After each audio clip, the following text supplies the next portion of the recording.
दोस्तों UGC supreme court और संसद के साथ मिलकर के एक नई गाइडलाइन जारी की है जो कि 15 जनवरी 2026 से उच्च शिक्षण संस्थान, इंस्टीट्यूशन और कॉलेज में लागू भी हो चुका है।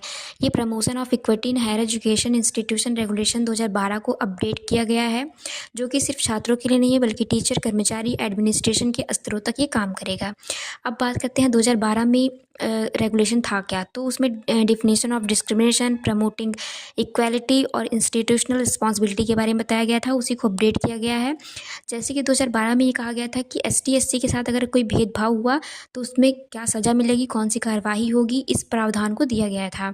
उसी के सामाजिक दायरा को बढ़ाते हुए 2026 में एसटी/एससी के साथ ओबीसी, दिव्यांग और महिलाओं को भी जोड़ दिया गया।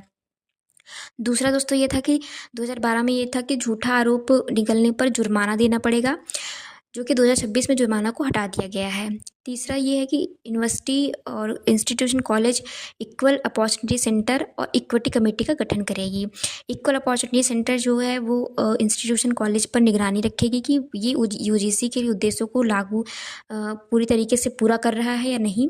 अगर कोई भी इंस्टीट्यूशन कॉलेज उद्देश्यों को पूरा न करता पाया तो यूजीसी उसके वित्तीय अनुदान पर रोक लगा देगी। इसके साथ डिग्री की शक्ति को कम कर देगी और मान्यता को भी रद्द कर सकती है। वहीं पे इक्विटी कमेटी का कार्य ये होगा कि उनकी जो शिकायतें आएंगी एसटी/एससी, दिव्यांग और महिलाओं की, ओबीसी की, उनकी शिकायतों को दर्ज करेगी और समय सीमा के अंदर उन पर कार्यवाही करेगी। अब दोस्तों बात आती है कि विरोध कौन कर रहा है और क्यों कर रहा है। तो दोस्तों जैसे कि एसटी/एससी, दिव्यांग और ओबीसी महिलाएं सारी इसमें कैटेगरी आ गई हैं, सिर्फ जनरल वालों को छोड़ करके।